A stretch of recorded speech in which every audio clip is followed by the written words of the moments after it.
Más de 30 años luego de sus famosos asesinatos en serie, Prácticamente me convertí en una máquina que cometía asesinatos.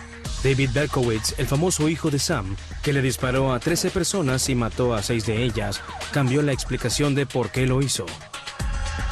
Para David, el demonio lo había poseído. Me gustaría pensar que Dios me ha dado la oportunidad para que mi vida tenga importancia ahora. ¿Pero se puede confiar en la palabra de un asesino en serie? Para muchos estadounidenses, David es el rostro del demonio. En muchas oportunidades, los criminales no entienden totalmente por qué lo hicieron. No creo que él espere que las personas lo perdonen. Quizá algunos lo hagan. Él sabe que el Estado nunca va a perdonarlo. Sin embargo, está seguro que Dios lo ha hecho y por esto él se ha perdonado. El enigma de David Berkowitz a continuación en Biografía. Detrás de las paredes de la correccional de Sullivan, en la parte norte de Nueva York, David Berkowitz es un hombre ocupado. En el año 2006, Steve Fishman entrevistó a David para la revista New York. La conversión de David al cristianismo no ha tenido mucha importancia en el mundo cristiano. De una forma muy modesta ha tenido un mayor despliegue mediático que otros prisioneros. Ese despliegue incluye numerosas entrevistas de radio, un libro, así como también páginas web que presentan los diarios personales de David en Internet. Para aquellos que vivieron el terror y el derramamiento de sangre de los asesinatos del hijo de Sam, Berkowitz es un tema difícil de aceptar. Este es un sujeto que ha sido condenado a prisión durante 365 años y va a decirles a los jóvenes cómo vivir. En la ciudad de Nueva York, entre los años de 1976 y 1977, este mismo hombre estaba persiguiendo mujeres jóvenes, mató a 5 damas, a un hombre e hirió gravemente a otros 7.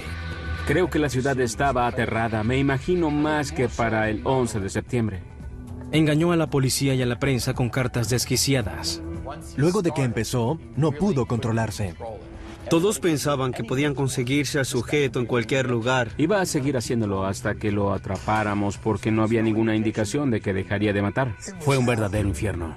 Meses de arduas investigaciones, 300 oficiales trabajando todo el día y finalmente una infracción de tránsito los llevó hasta la puerta de la casa de David. Sin tiroteo, ni alboroto alguno. Ya me atraparon. Ya tienen al hijo de Sam.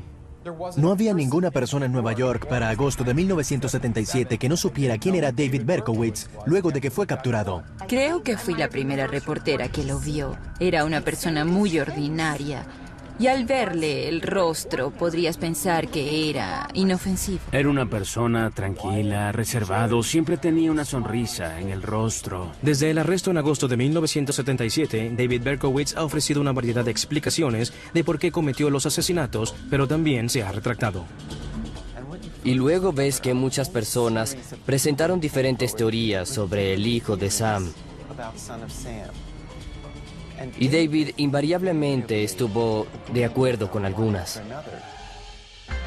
30 años más tarde, después de cometer los crímenes, David parece haber llegado a otra conclusión. Tienes que oír lo que dice con cierto escepticismo, porque los acusados criminales en general y los asesinos en serie en particular siempre mienten.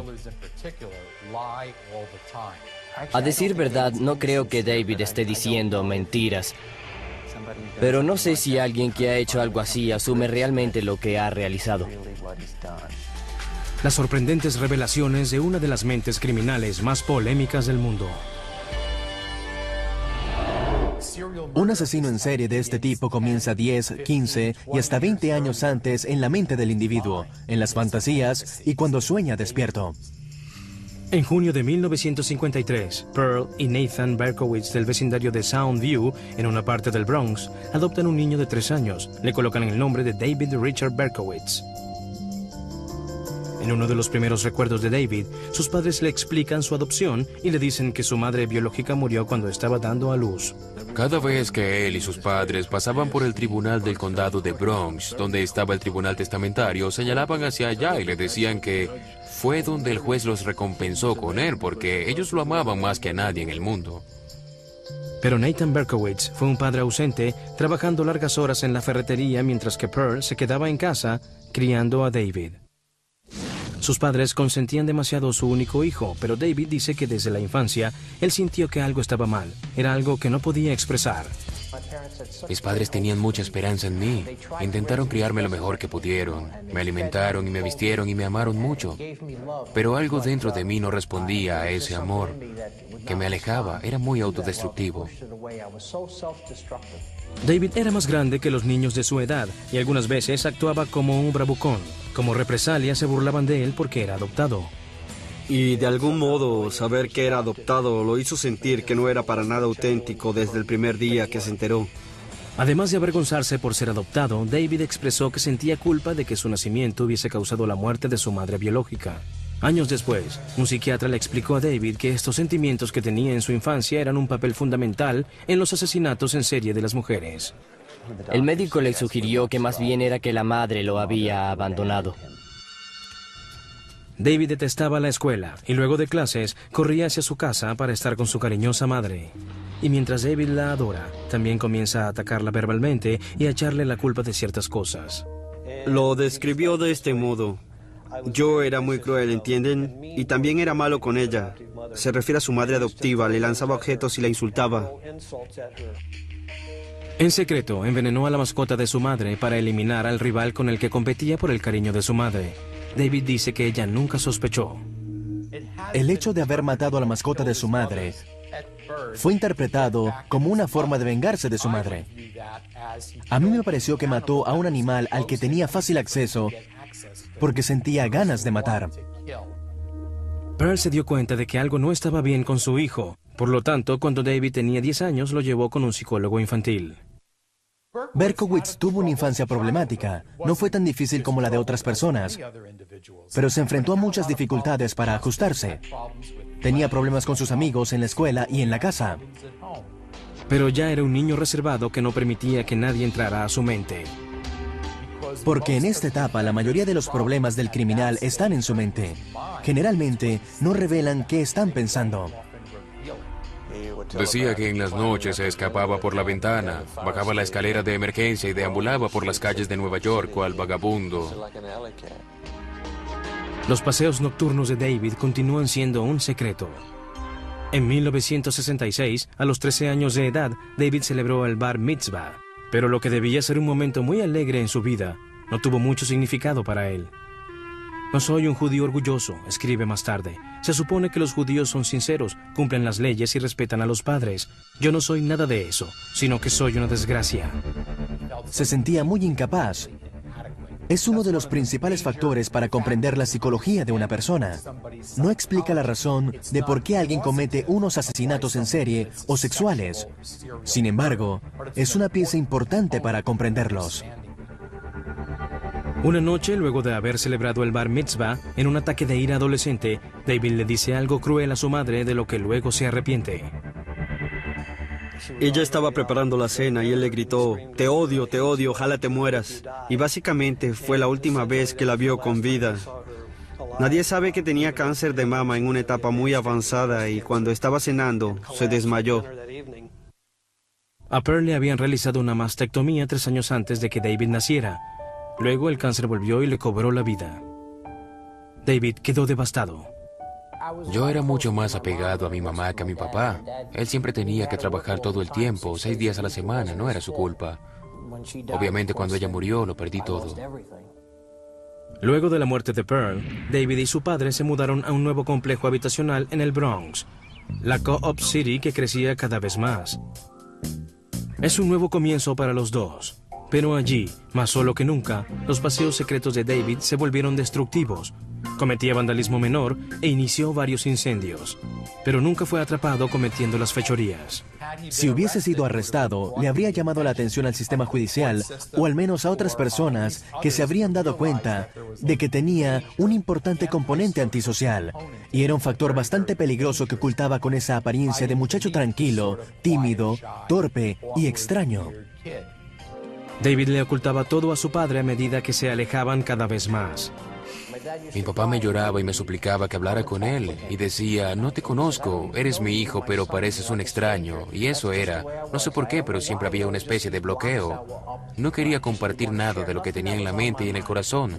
Era como un libro cerrado, era eso. David era un gran holgazán y a duras penas se graduó en la secundaria Christopher Columbus. En 1971, Nathan vuelve a casarse y David, de 18 años de edad, se enlista en el ejército. Berkowitz se unió a la milicia y visualizó que iría a Vietnam. Quizás sería un héroe de guerra y haría algo muy importante allá. Pero en lugar de eso, fue destacado en Corea. Allí se entrena como un buen tirador del ejército y usa el rifle M16. Creo que su entrenamiento militar fue relevante para este caso. David intenta hallar una novia entre las prostitutas coreanas que estaban cerca de la base, pero parece que no tiene mucho éxito. El sexo es el problema grave en su vida y determina todo. Es la raíz de una tremenda incapacidad, pero no para hacer cualquier cosa. Solamente se extiende al área sexual. David también empezó a enviar extrañas cartas a la casa de su padre en las que decía que lamentaba convertirse en lo que era: tonto, detestable, horrible y destructivo. Berkowitz le suplicó a su padre que fingiera que nunca tuvo un hijo y que olvidara que alguna vez existió. En 1973, el ejército transfiere a David, que tenía 20 años en esa época, a Estados Unidos, específicamente a Fort Knox, Kentucky. Allí busca a Dios, ya que anhelaba tener compañía de alguien, pero sorprendentemente el judío del Bronx, junto con otros compañeros del ejército, se convierte en baptista. Estaba muy impresionado por la forma como las familias se reunían los domingos y rezaban juntos. Él tenía muchas ganas de formar parte de este grupo. El 24 de junio de 1974, el ejército le da la baja con honores a Berkowitz. Regresa a su casa en la ciudad de Nueva York y nunca asiste a otro servicio baptista. Al poco tiempo, su padre Nathan es asaltado en la ferretería. Nat decide que es el momento de retirarse y salir de Nueva York con su nueva esposa. Su padre se mudó con su nueva esposa a Florida, por lo que David quedó solo. Estaba perdiendo... Sin lugar a dudas, estaba perdiendo el control. A los 21 años de edad, David se muda solo a un apartamento cerca de Co-op City y halla un empleo a tiempo completo como guardia de seguridad de un depósito en los muelles del oeste de Manhattan. Vive y trabaja solo en una de las ciudades más pobladas y ajetreadas del mundo. Vuelve a recordar a la madre biológica que nunca conoció y cuya muerte lo amenazaba muchas veces en los temores que tuvo en la infancia. Al poco tiempo revela el misterio de quién era realmente, justamente mientras comienza a escalar su comportamiento criminal. Lo que la gente intenta hacer en un caso como el de Berkowitz es buscar un suceso decisivo o traumático que ocurrió en la vida de una persona y de ese modo concluir que ese suceso lo llevó a convertirse en un asesino en serie, y nada podría estar más lejos de la verdad. 1975, en la ciudad de Nueva York. Balanceándose al punto de la bancarrota, con la basura que se desbordaba y el Bronx quemándose con tantos incendios, los bomberos no podían apagarlos a todos. Para David Berkowitz, de 21 años, es el comienzo de una época muy reservada y a la vez agitada. Él inició 1.488 incendios que documentó con mucho cuidado en su diario. ¿Por qué los individuos planifican incendios de este modo? Porque pueden obtener un gran sentido del poder, dominación y control simplemente incendiando algo. Durante el día, él investiga para descubrir exactamente de quién es hijo. Asistió a una de estas reuniones a favor de los movimientos de adopción y le contó la historia de cómo su madre murió cuando lo estaba trayendo al mundo y que él tenía un padre. Entonces todos empezaron a reírse y David les reclamó: ¿de qué se ríen? Es toda una tragedia, mi madre murió. Y le contestaron: amigos, lo que nos dicen a todos. Finalmente, David supo la verdad gracias a su padre adoptivo. La madre biológica de David estaba viva. David quedó muy sorprendido. La culpa que sintió cuando era un niño por el hecho de haberle causado la muerte a su madre biológica era totalmente infundada. En los papeles de adopción aparece el nombre que le pusieron al nacer, Richard David Falco, y los nombres de sus padres biológicos, Betty y Tony Falco.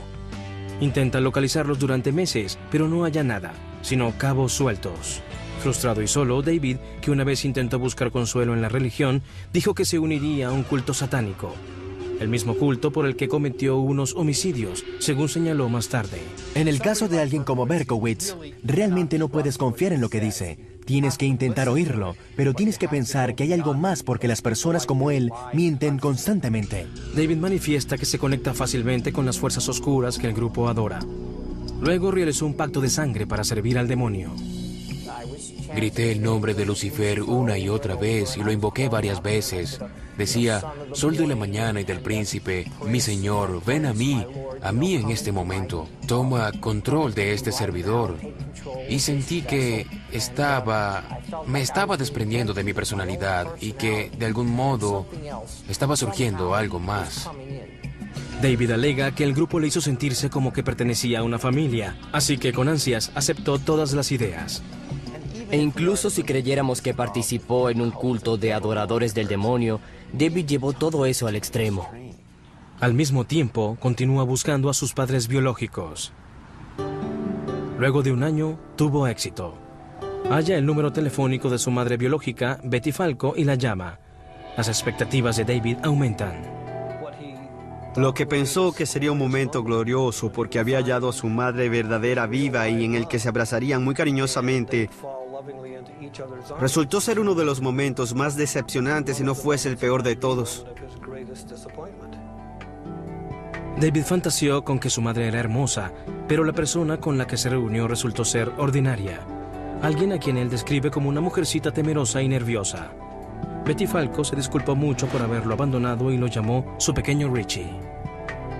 Recuerdo que la imitó y dijo, oh Richie, lo lamento mucho. Usó una voz un tanto chillona y se puso las manos sobre los oídos mientras intentaba gritar del modo como recuerda que ella lo hizo.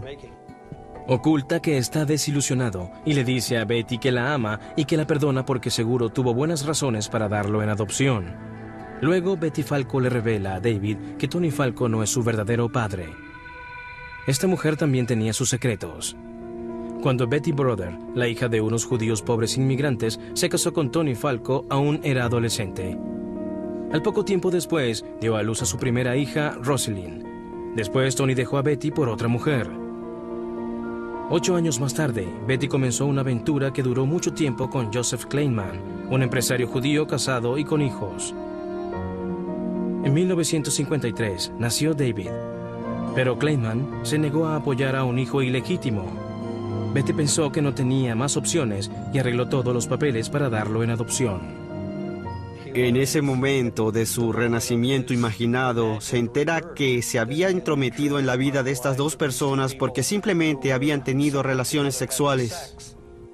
Pero David continúa ansioso por conocer a su nueva familia. Visita a Betty varias veces en su casa en Coney Island y se reúne con su media hermana en su apartamento de Queens. Su hermana parecía esforzarse para intentar compensar todas aquellas cosas que él no había tenido y que él se moría por creerlo. Estaba consciente de que era falso, que él era una especie de ser humano falso, era adoptado. Sin embargo, David nunca compartía lo que sentía con nadie.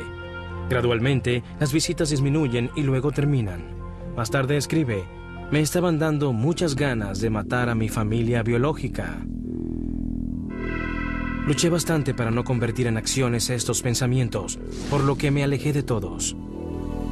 Años más tarde, David coincide con un psiquiatra en que este acontecimiento decisivo estaba detrás de sus asesinatos en serie. Como había conocido a su media hermana, la hija, la hermana que no había sido dada en adopción, y luego eso se convirtió en una verdadera fuente de rabia y problema para él. Y al poco tiempo, David sale a buscar muchachas jóvenes como sus víctimas. No creo que tenga mucha importancia. Quizá lo molestó hasta cierto punto. Probablemente despertó muchos conflictos en él. Pero no le doy mucho peso a este suceso y no creo que haya sido lo que causó todo esto. En la víspera de Navidad de 1975, David Berkowitz conduce al viejo vecindario y con él lleva un cuchillo. En la oscuridad, ataca a una completa extraña, una muchacha de 14 años. Él intenta acuchillarla a través del abrigo, pero la chica grita, se defiende y logra asustarlo. Accidentalmente, David se corta y huye en medio de la noche. Él se manchó de sangre. La adolescente no murió porque él no lo vio en el periódico. Así que llegó a la conclusión de que no era un modo eficiente para matar. Pero luego la muerte se puso a trabajar e intentó descubrir una manera de hacerlo. Luego cambió de cuchillos a armas, a las que conocía más porque había entrenado con armas en la milicia. Aunque David falla en el primer intento, luego dice que lo obligó a sentirse más relajado.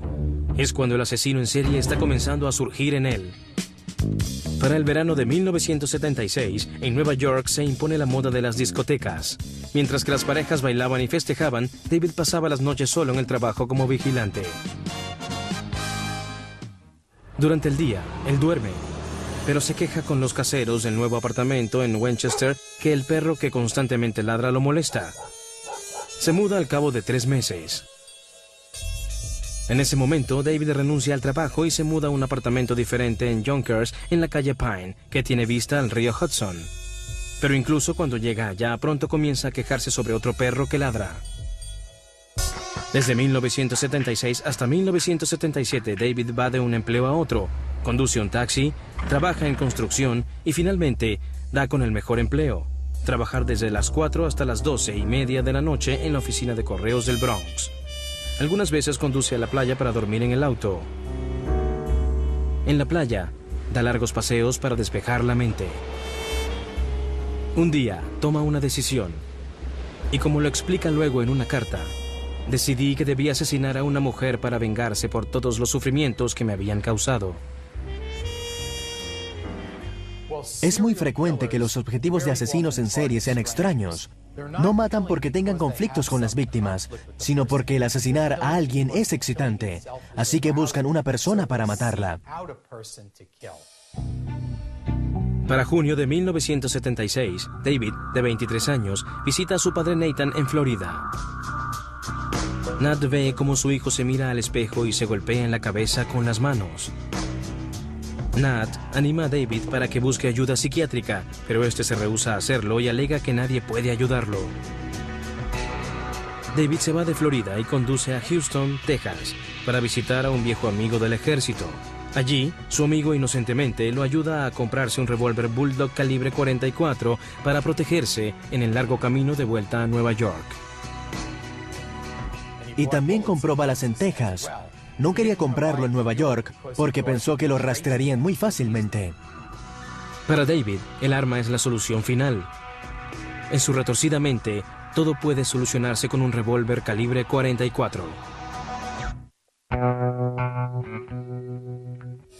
En julio de 1976, un impulso dentro de David Berkowitz vuelve a llevarlo a las oscuras calles de la ciudad de Nueva York, ahora en la búsqueda de una mujer para matarla. Perdí la habilidad para amar, para tener compasión. Me convertí en un animal. Recuerden algo, él no se despertó un día y decidió ir a hacerlo. Conducía casi todas las noches para sentirse cómodo y saber cómo eran las calles, dónde estacionaba la gente y cómo se iban.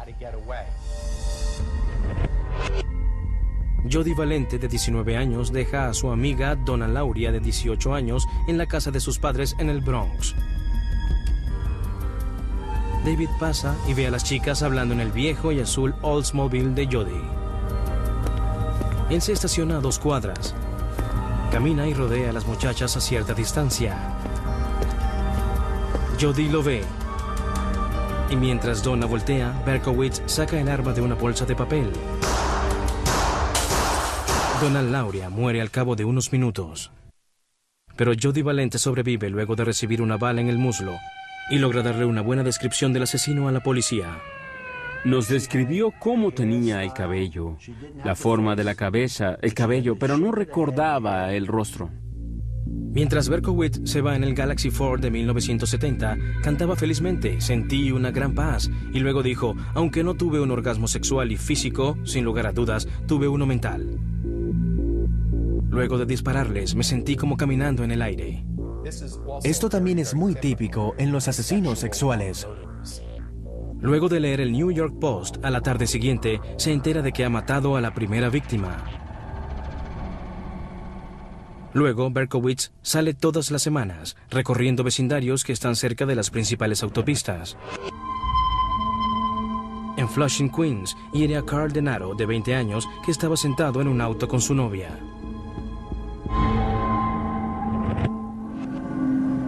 Tercera escena del crimen. Flora Park, Queens. Donna DiMasi, de 16 años, y Joan Lomino, de 18, reciben unos disparos fuera de la casa de la familia Lomino. Las dos muchachas sobrevivieron, pero Lomino quedó paralizada. En estas primeras etapas desarrolla un modus operandi. Se siente cómodo con los asesinatos e intenta aprenderlo para satisfacerse y para evitar ser atrapado. Hasta ahora, la policía no relaciona las 3 escenas del crimen. No recuperan ni una sola bala ni nadie sospecha de David. Más tarde confiesa que finalmente me di cuenta de que era capaz de traspasar ese punto en el que el ser humano juega a ser Dios. Estaba ansioso, emocionado y tenso. A pesar de estos crímenes, también anhelaba ser héroe. Fantaseaba con correr a un edificio en llamas para salvar a mujeres y niños. Casi todas las noches, cuando conducía en búsqueda de víctimas, siempre cargaba un maletín de primeros auxilios en la parte trasera de su auto. Al mismo tiempo, buscaba a alguien para salvar. Quería hacer algo para compensar esos sentimientos terribles y se consideraba que le faltaba valor internamente. En una fría noche de enero, Berkowitz, con un arma en el bolsillo, entusiastamente ayuda a unos adolescentes a sacar el auto de una avalancha de nieve. Más tarde, la misma noche, en Forest Hills, Queens, David tiene un diferente estado de ánimo al ver a Christine Freund, de 26 años, y a su novio, John Deal. Mientras los dos están sentados en el auto de John, Berkowitz le dispara a Christine por la ventanilla. Ella muere horas más tarde. Pero la escena del crimen le da la primera pista a la policía. Estaba hablando con uno de los sargentos y él me comentó que había ocurrido un par de disparos en Queens en el que habían usado una gran bala de una gran arma. Había una bala en el parabrisas del auto de John Deal y parecía ser grande. Entonces alguien añadió: el año pasado en el Bronx hubo un homicidio con un arma de gran tamaño. Un experto de balística convierte el presentimiento en algo más. Y mientras estaba entrando me dijo: Joe, tenemos el caso de un psicópata. A partir de los fragmentos de la bala, el experto de balística sospecha que los 4 disparos estaban vinculados con un arma. Un inusual revólver Bulldog calibre 44, pero él no puede probarlo todavía. Quinta escena del crimen. Otra vez, Forest Hills, Queens. Cerca de la esquina donde David mató a Christine Freund. Virginia Voskerishian, de 21 años y estudiante en la Universidad Barnard, sale del metro y se dirige a su casa. Entonces el sujeto se le acerca, ella ve el arma en su rostro, se coloca los libros enfrente para protegerse y él le dispara a través de los libros y le mete una bala en el cerebro. Virginia muere casi instantáneamente. Pero a partir de esta terrible tragedia, los detectives obtienen mucha evidencia necesaria. La bala que estaba en el cerebro de Virginia coincide con la que mató a Donna Lauria en julio de 1976. Luego de que determinamos que se trataba de una misma persona, se tomó la gran decisión: tenemos que alertarle al público.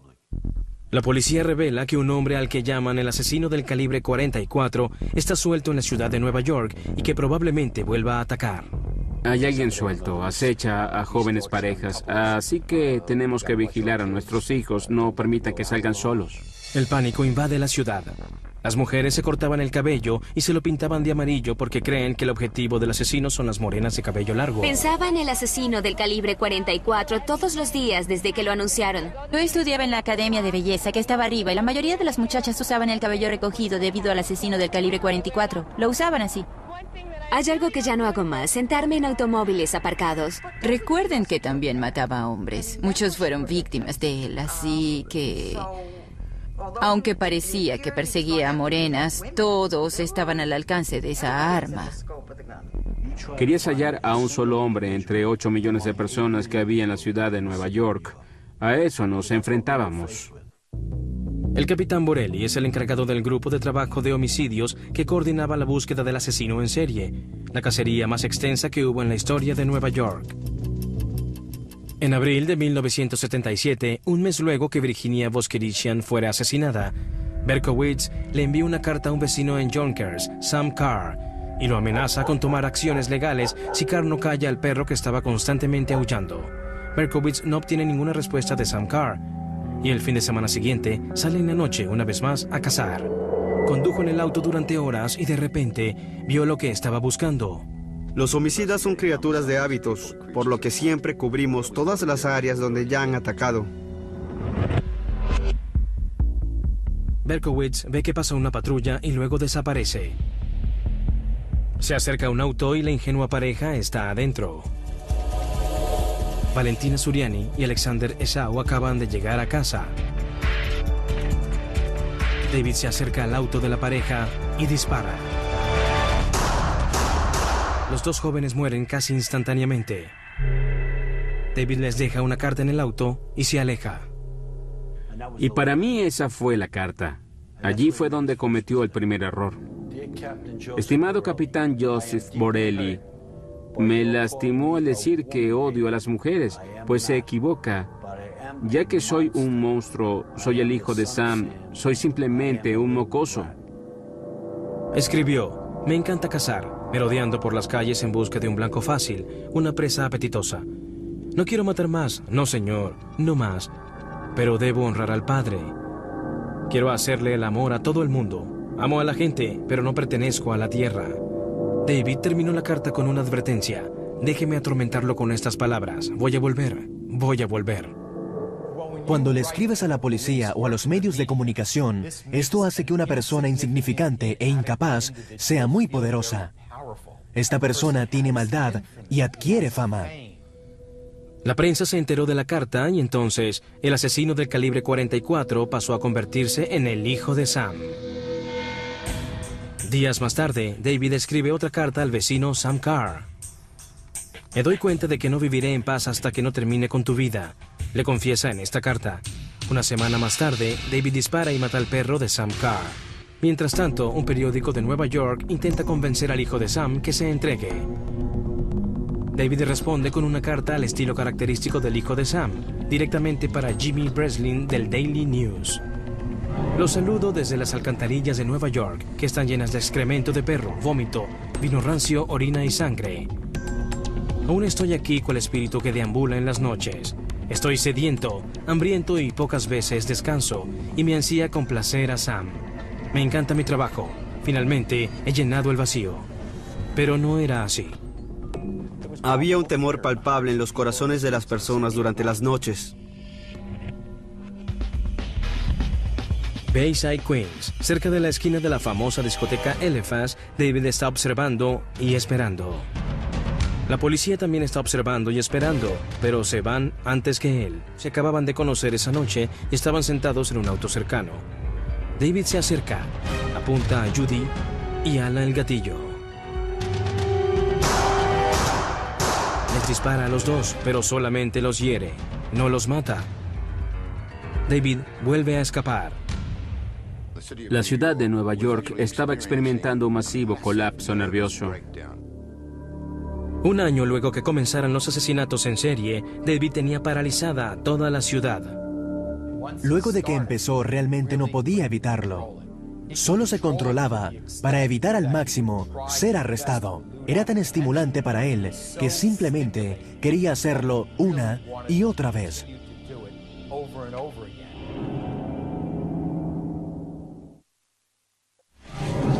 Julio de 1977, las víctimas del séptimo ataque del hijo de Sam en Bayside, Queens, sobreviven, pero ninguno puede identificar al que les disparó. Solamente recuerdan el destello del arma. En ese momento, la policía estaba desesperada, por lo que le pide a los neoyorquinos que los llamen en caso de que puedan darles una pista útil. Tuvieron que colocar 32 líneas para recibir las llamadas que nos hacían. El 29 de julio de 1977, en toda Nueva York, la policía y los habitantes se preparan para el primer aniversario del primer asesinato del hijo de Sam. Esa noche, la policía espera atrapar al hijo de Sam en el acto. La noche transcurre sin ningún incidente. Al día siguiente, Stacy Moskowitz y Robert Violante, ambos de 20 años, iban a salir. Antes de salir de casa, Stacy bromea con su hermana y dice que las probabilidades de toparse con el hijo de Sam son de 1 en 1.000.000. Nunca había atacado en Brooklyn.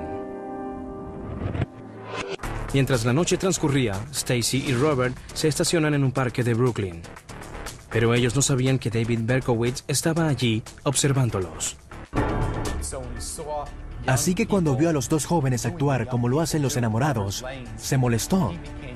Se puso realmente furioso. David les disparó por la ventanilla lateral y les dio a los dos en la cabeza. David corrió hacia su auto que había estacionado fuera del parque. Robert Violante perdió un ojo y no veía nada por el otro.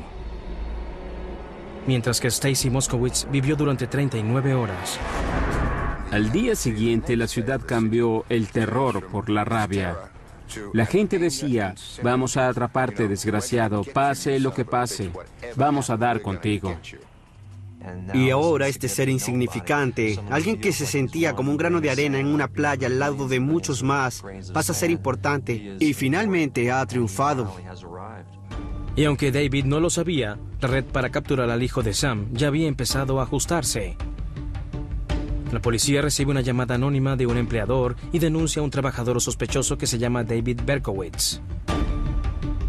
Luego, la noche que él mató a Stacy Moskowitz, a David le colocaron una infracción de tránsito por dejar el auto al lado de una boca de incendios, cerca de la escena del crimen. Cuando la policía finalmente rastrea el número de la placa en la infracción, el nombre de David Berkowitz vuelve a aparecer. Y de último, pero no menos importante, una carta de David lo delata.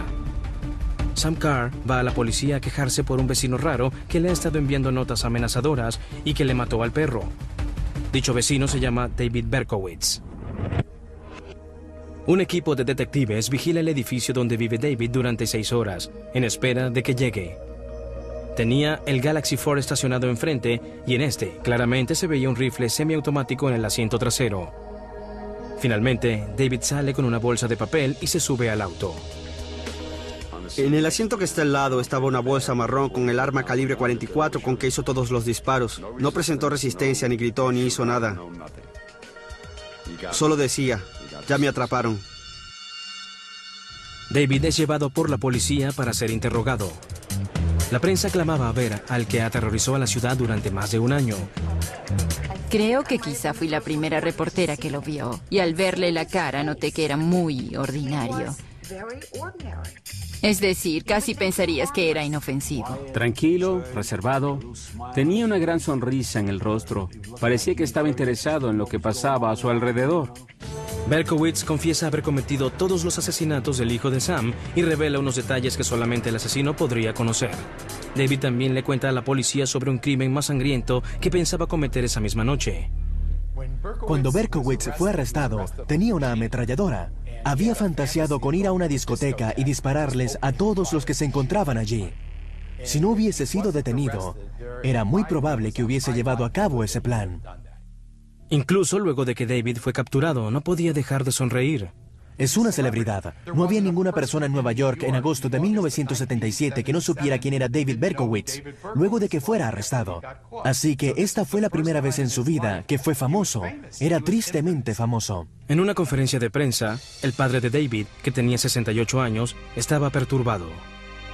¿Alguna vez pensó que posiblemente se tratara de David? No, claro que no.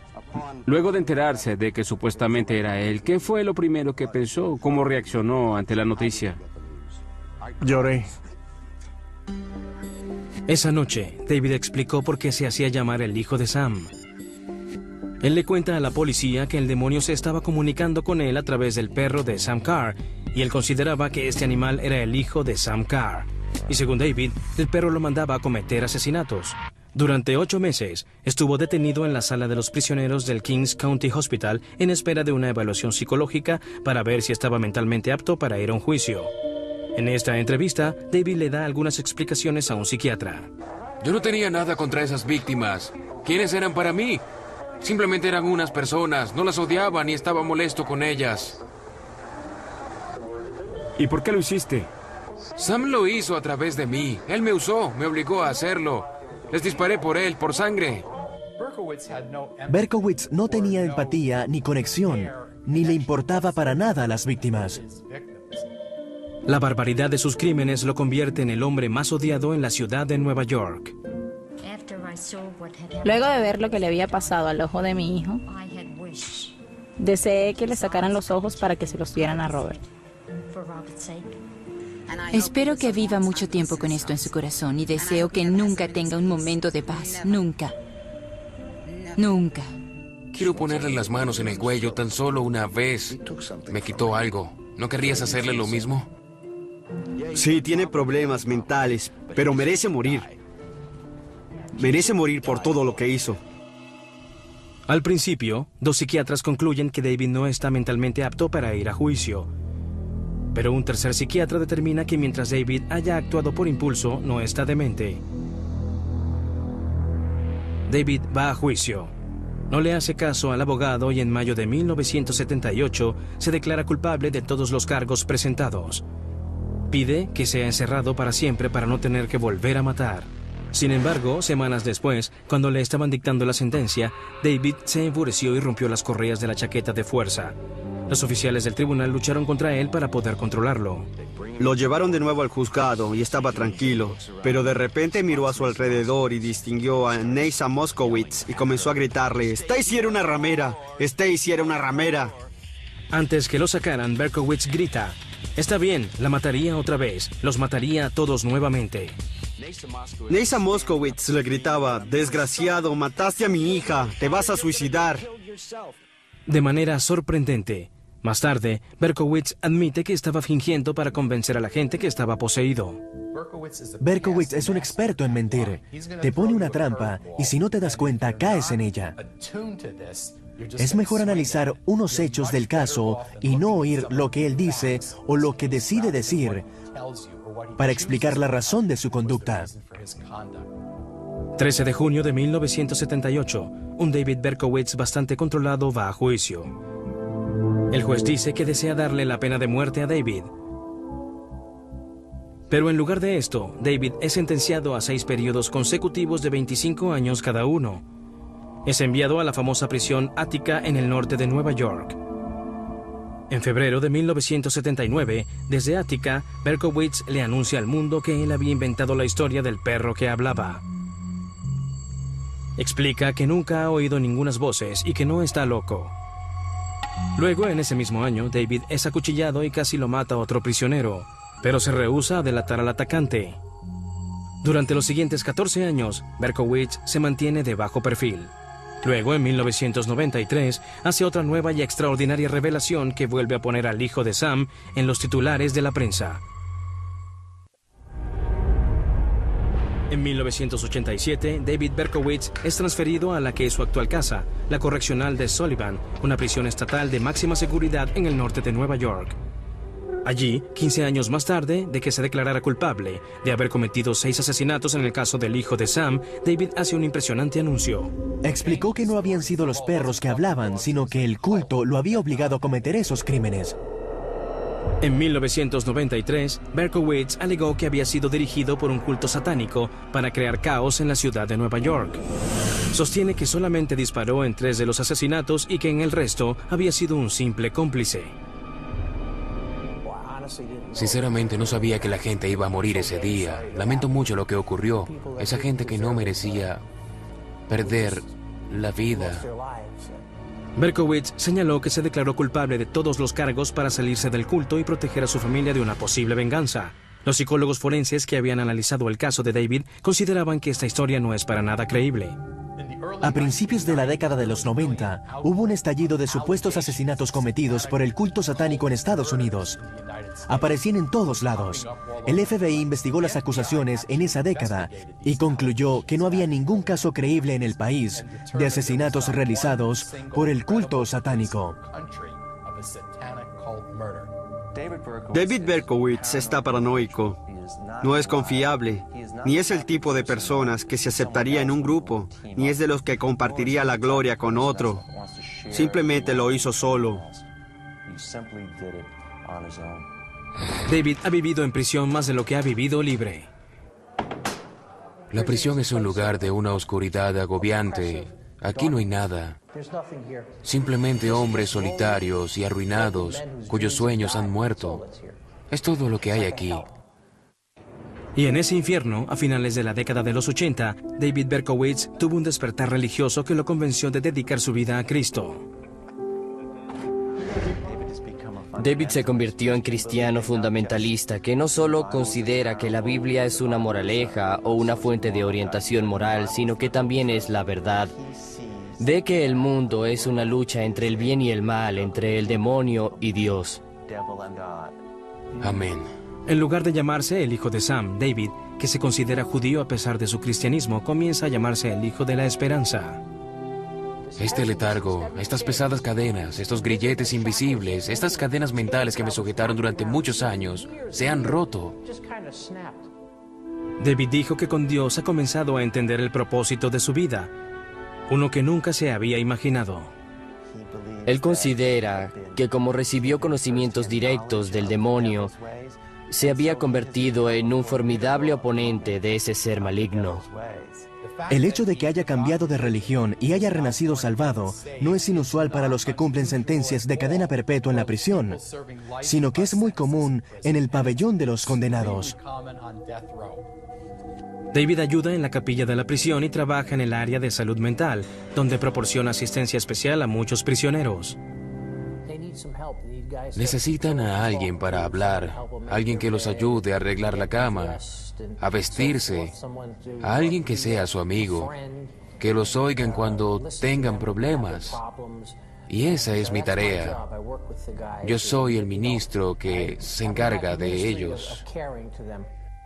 Basándose en su fe, David dice que ha llegado a una diferente conclusión sobre lo que realmente lo motivó a cometer los asesinatos del hijo de Sam.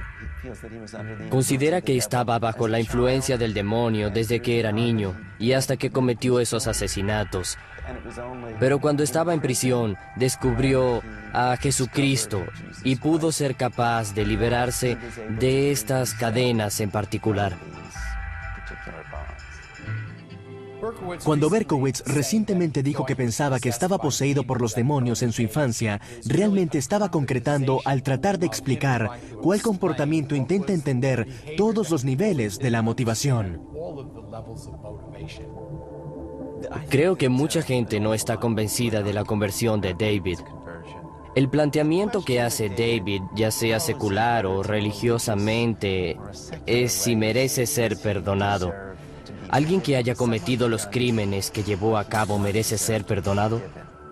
David busca una persona en particular para disculparse, a la que agredió verbalmente mientras le dictaminaban la sentencia. Su última víctima fue Stacy Moskowitz. Terminó en una relación por medio de cartas con su madre Neisa, que recientemente murió. Hablaba con ella por teléfono y parecía que quería disculparse con ella personalmente. No terminó como David lo esperaba. No creo que espere que la gente lo perdone. Bueno, quizá algunos. David sabe que el Estado nunca va a perdonarlo, pero está seguro de que Dios ya lo absolvió de los pecados. En estos días, David es un hombre muy ocupado, incluso detrás de las rejas. La conversión de David al cristianismo no ha sido muy tomada en cuenta en el mundo cristiano. Y por eso le han realizado numerosas entrevistas y ha tenido publicidad. Sacó un disco compacto y sus diarios han sido colocados en Internet. De un modo muy modesto, ha tenido un alcance mediático mayor que el de cualquier prisionero.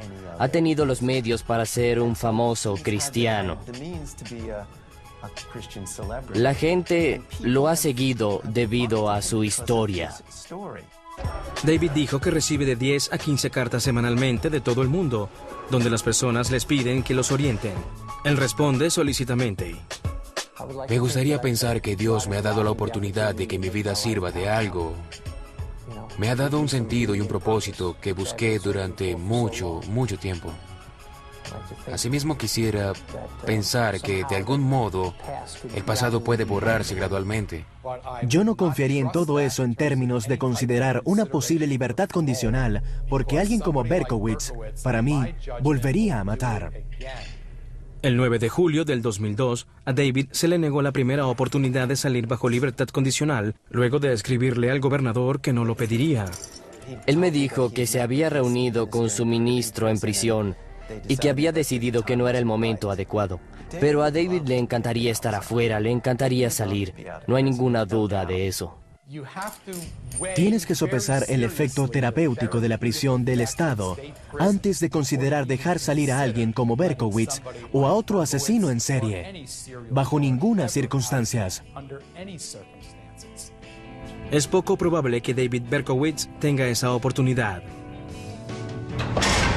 E irónicamente, quizá la prisión sea el lugar donde David tiene la mejor oportunidad de hacer algo bueno en el mundo, siempre que se garantice que nunca va a volver a ceder ante los sombríos impulsos del hijo de Sam.